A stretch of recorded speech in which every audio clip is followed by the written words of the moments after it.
Не сите маркети денес до 10 часот ги објавија цените на производите на своите веб страни, што беше обврска со измените на Законот за заштита на потрошувачи, што стапуваат на сила од денес по нивното усвојување во собранието. Јавното објавување на цените е модел кој потекнува од Израел. Оттаму се прошири до Италија, стигна до Хрватска, а сега и кај нас.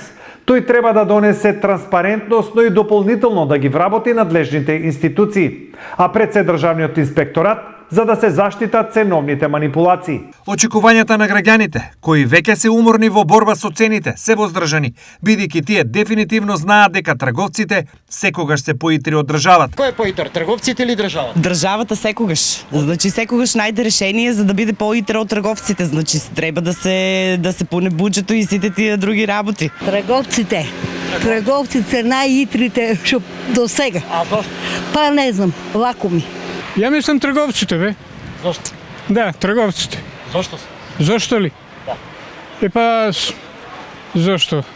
Сакат да печалат на секој начин. Кој е поитар, државата или трговците? Па трговците тука ќе дојдат. Зошто? Па добро, сега час качува цените, час такова.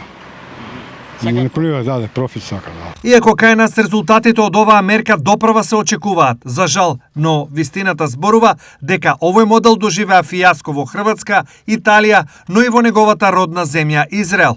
Без да прејудицираме каков ќе биде епилогот кај нас, оптимизмот сепак е сместен на многу мал простор, бидејќи ако нешто не успеало на неколку земји, зошто би успеало кај нас? Сепак исклучици има, па можеби подобриот ќе биде кај нас.